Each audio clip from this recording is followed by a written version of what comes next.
Hi, I'm Zibby Owens, and you're listening to Moms Don't Have Time to Read Books. This 30-minute podcast features a new author interviewed by me every single day, 365 days a year, for about 30 minutes. I am also the publisher for Zibby Books, which publishes 12 books a year in fiction and memoir. Our books are already out now. You can check it out on zibbybooks.com. And we have a magazine called Zibby Mag, where we have lots of wonderful essays and lifestyle features. That's at zibbymag.com. We have classes at zibbyclasses.com. And I recently opened a bookstore in LA called Zibby's Bookshop at 1113 Montana Avenue at 11th Street in Santa Monica. I hope that you are able to enjoy some of our other offerings, but this here podcast is the basis of all of it and started in 2018, and no matter what I do, this is basically my favorite thing. Enjoy.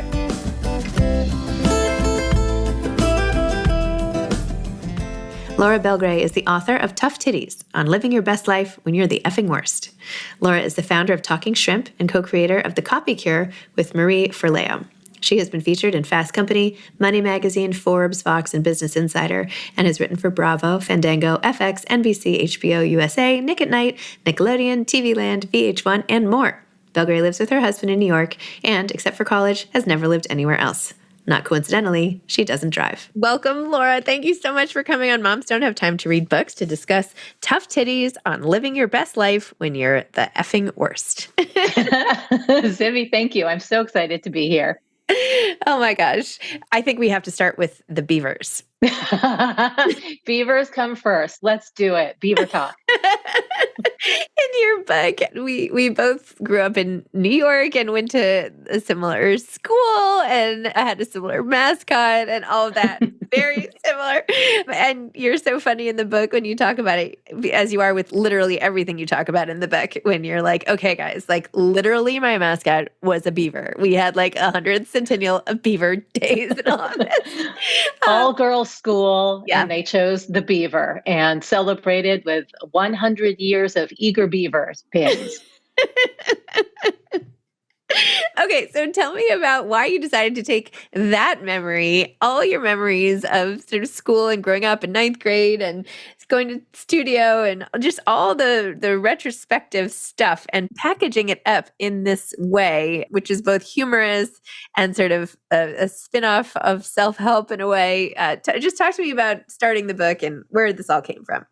Thank you. Well, I would say nostalgia is kind of my style. I mean, the book does go up to present day, but I love those memories of the 70s, 80s, 90s in New York. It was just such a different time, and I have very specific memories of it. And whenever I share them with people, they're like, oh my gosh, that has to go in your book. Yeah. And I talk about all girls school with the mascot of the beaver. That's in the book, right? Going to Studio 54 and having a disastrous night there because I was 14 and with two people one of whom didn't have permission to be there. That was always a story I love to tell. There are a lot of stories that I kind of dined out on for a long time. And like these have to go in the book. So that's where those came from. You also have a whole section on, you called it something about the potato chips, but you talked about Weight Watchers and how that went. And tell me all about that section of life and all of that.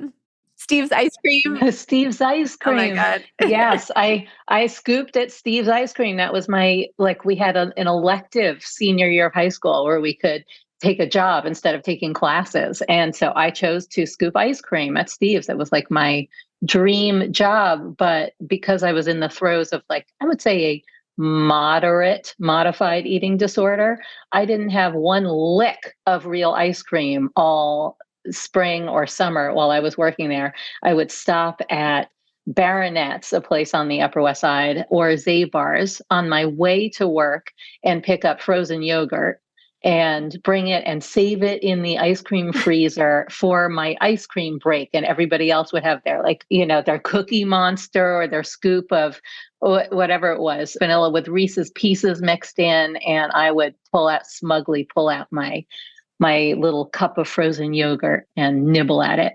The chapter called Watch the Potato Chips is all about I would say, very early indoctrination into diet culture, like being self-conscious of and ashamed of my weight from age 5. I wasn't even looking back. I'm like, I wasn't even a fat kid. I just had like a little chub around me, as kids should, but I felt like everybody else had a flat stomach.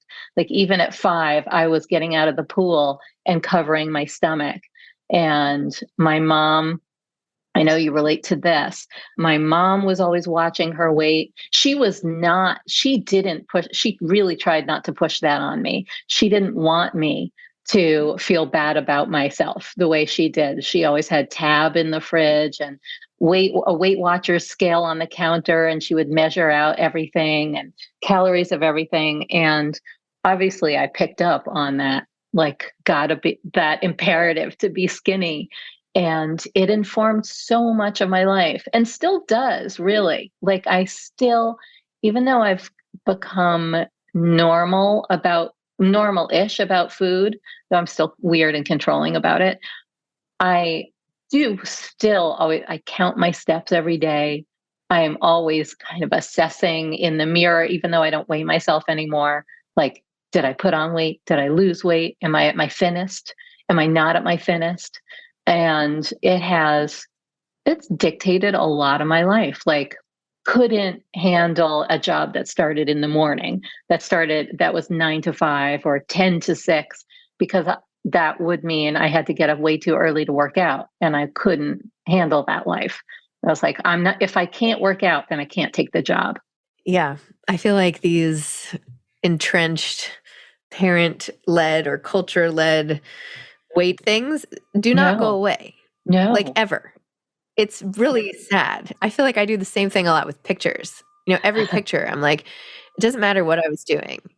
I could be like doing something really, from a career perspective, like great, but I'm not looking at that ever in the picture. I'm like, okay, look at that. Yes. Okay, see my chin Right. there? Look at my cheek. Da, da, da. That's bad. I'm going to look back on this and regret this whole thing. And it's so stupid. I know it's stupid, but it's also like, but I It could have looked is. I better. always don't do know. that. I'm like, It's oh, stupid. I was thinner there. What was I doing then? And sometimes it's Yeah. like, oh gosh, I was so thin in that picture. I'm so thin, but I know that was one of the most stressful, miserable times of my life. But still, I like the way I Yes.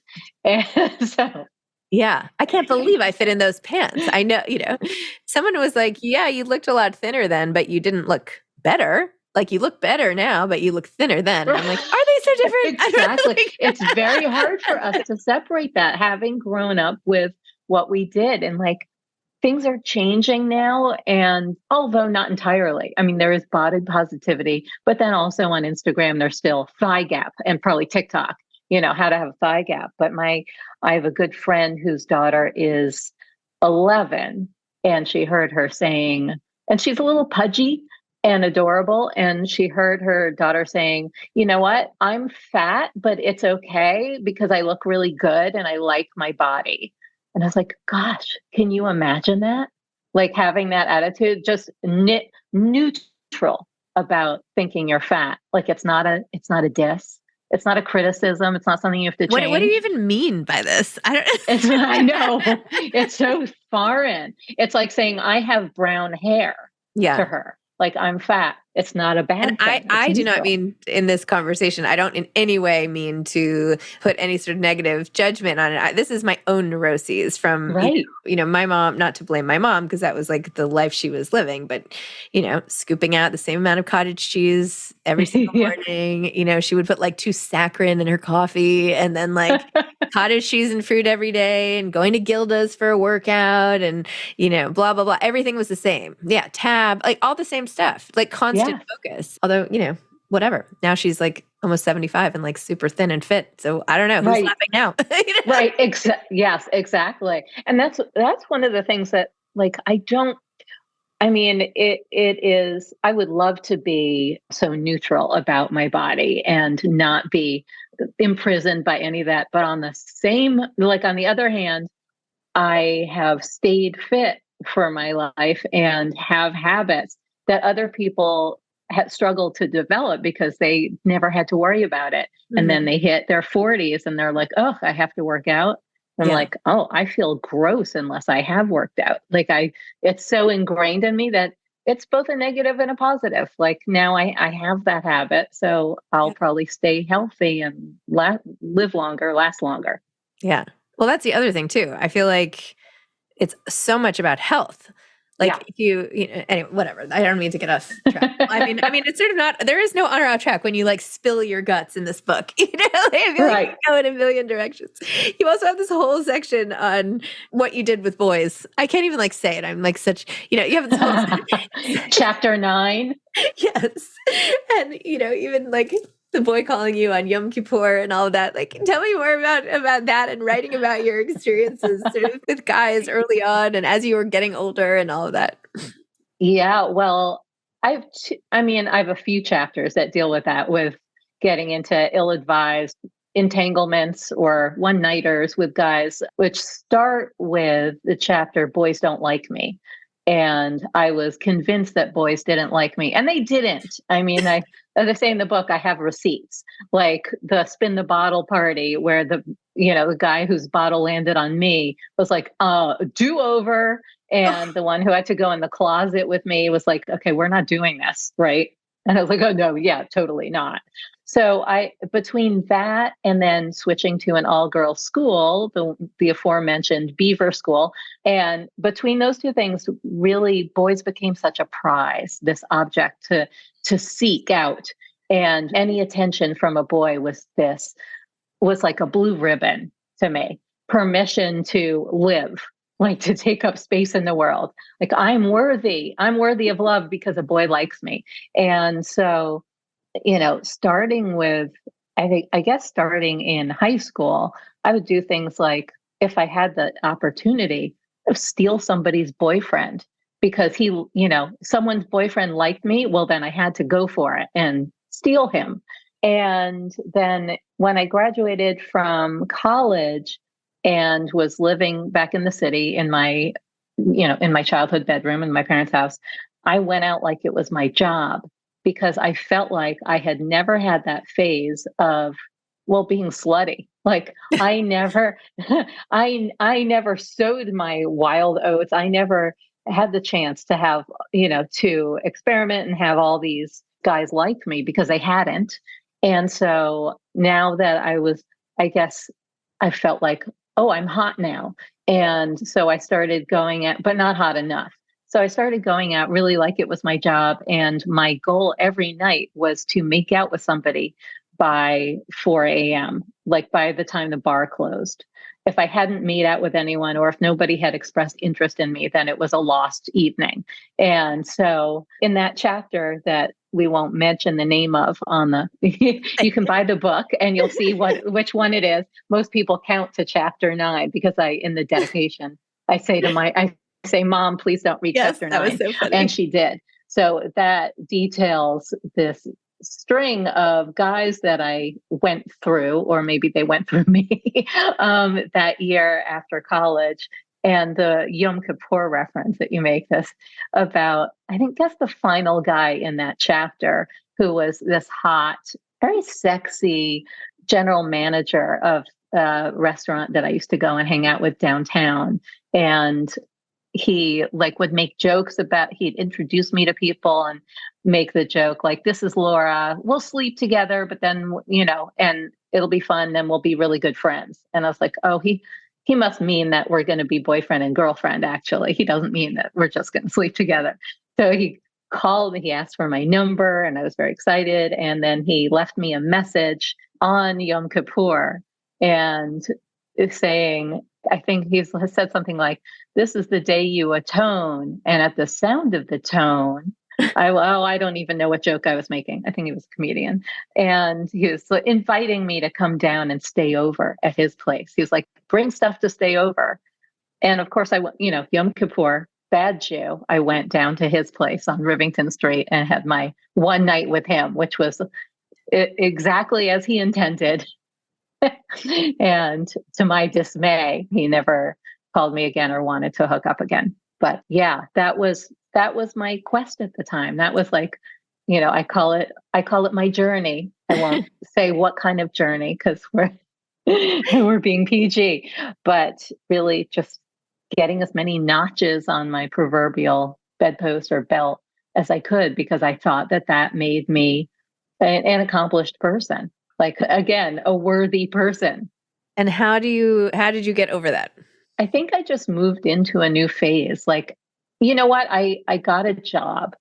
That was part of it. I got a job. Like for a while, that was my job, was being liked by boys. And then I got an actual job and I didn't have time. Like I had to get up in the morning. I really prized, since even when I was, 22, I've always prized my 8 hours and can't function very well without them. So I couldn't afford to stay out late, dude hunting.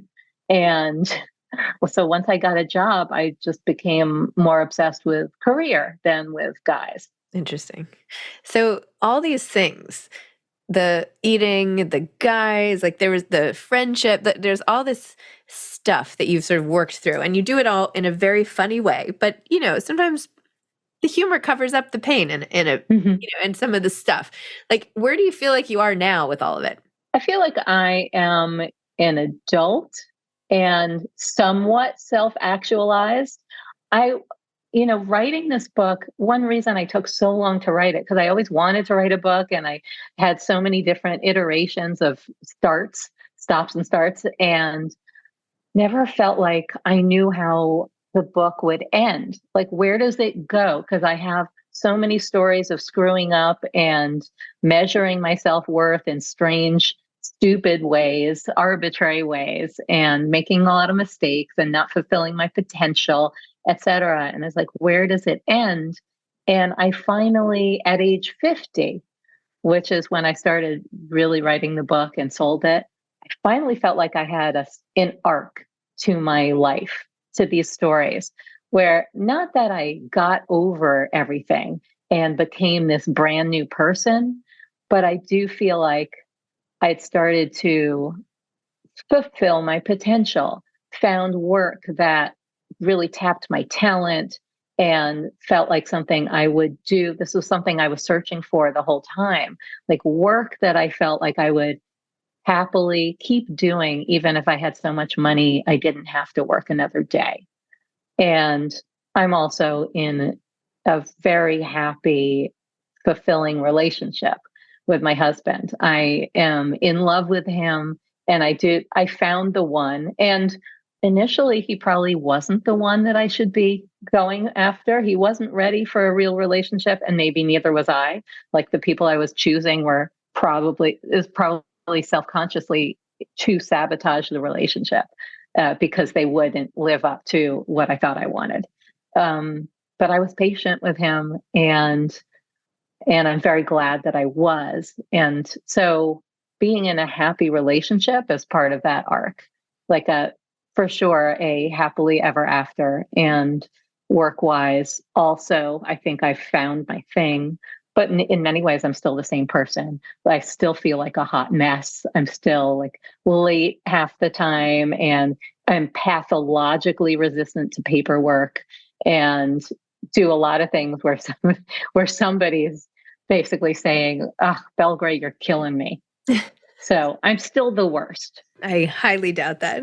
When you say you found your thing, tell me about that.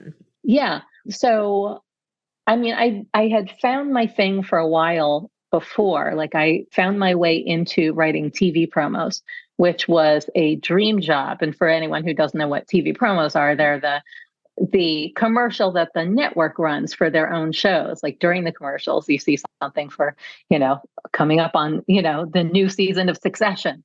You're like, that's a promo. And when I discovered that was a job, I was like, holy crap, I can't believe that's a job. How do I get that job? And I got that job. It was a good time to get in. My friend introduced me to the editorial director at VH1, and she assigned me my first promo. And I did that for years and years. It was truly the dream. I get paid to watch a ton of TV and write these short little things.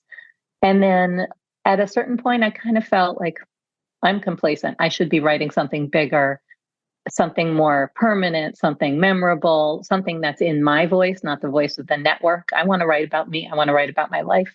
And my way in for that before writing this book was writing blog posts and then Emails became my main content platform. Writing emails to a list of people they were in my voice, they were whatever I wanted to write them about.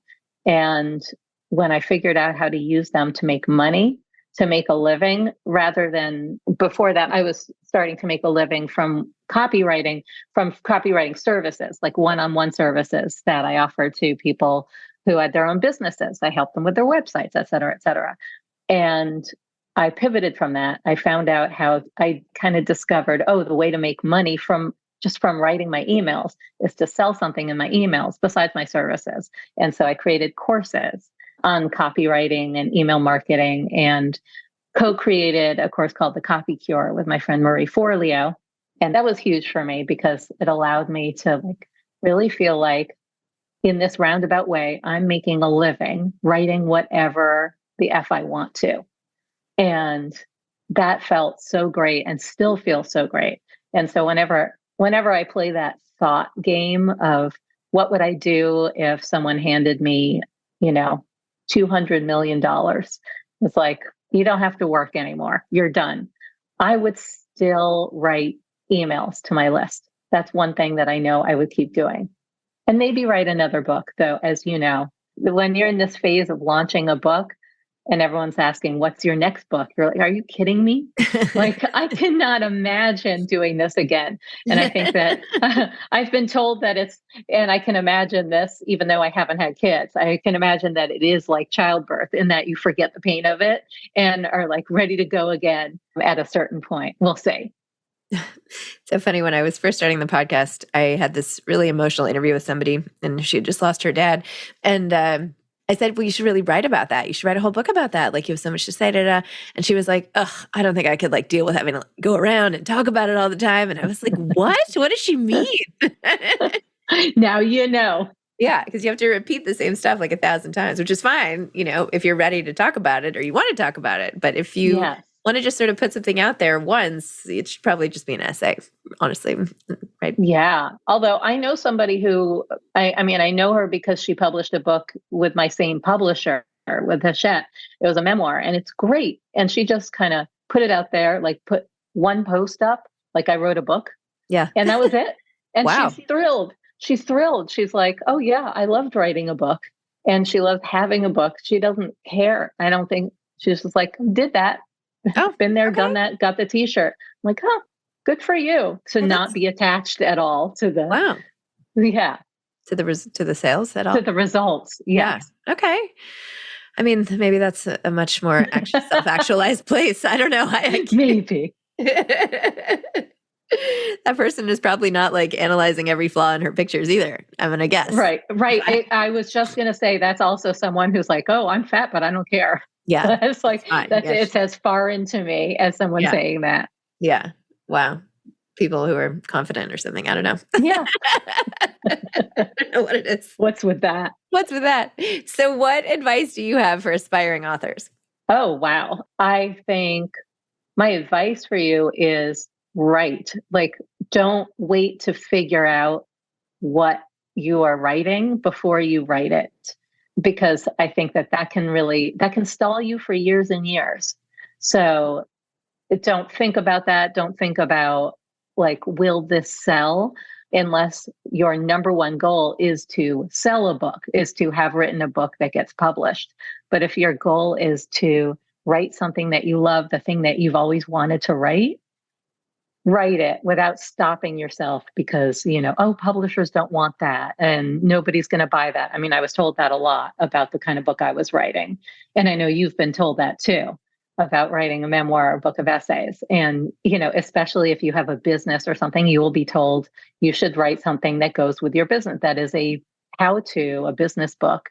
And if that's not the book you want to write the book you want to write. That is my advice. It's not necessarily the most lucrative, easiest path to publishing advice, but it's the path to creative fulfillment. Well, it's if you're dialing it in because you think this is what somebody else wants, chances are you're not going to have the same spirit and joy. So what you're saying is makes a lot of sense, right? When you try to just fit, okay, I guess I'll write this book. That is not how you should go into writing a book. You should not be probably Right. writing a book. If you're, it should be like, oh my gosh, wouldn't it be so fun? Or wouldn't it be so interesting? Or wouldn't I learn so much if da da da da?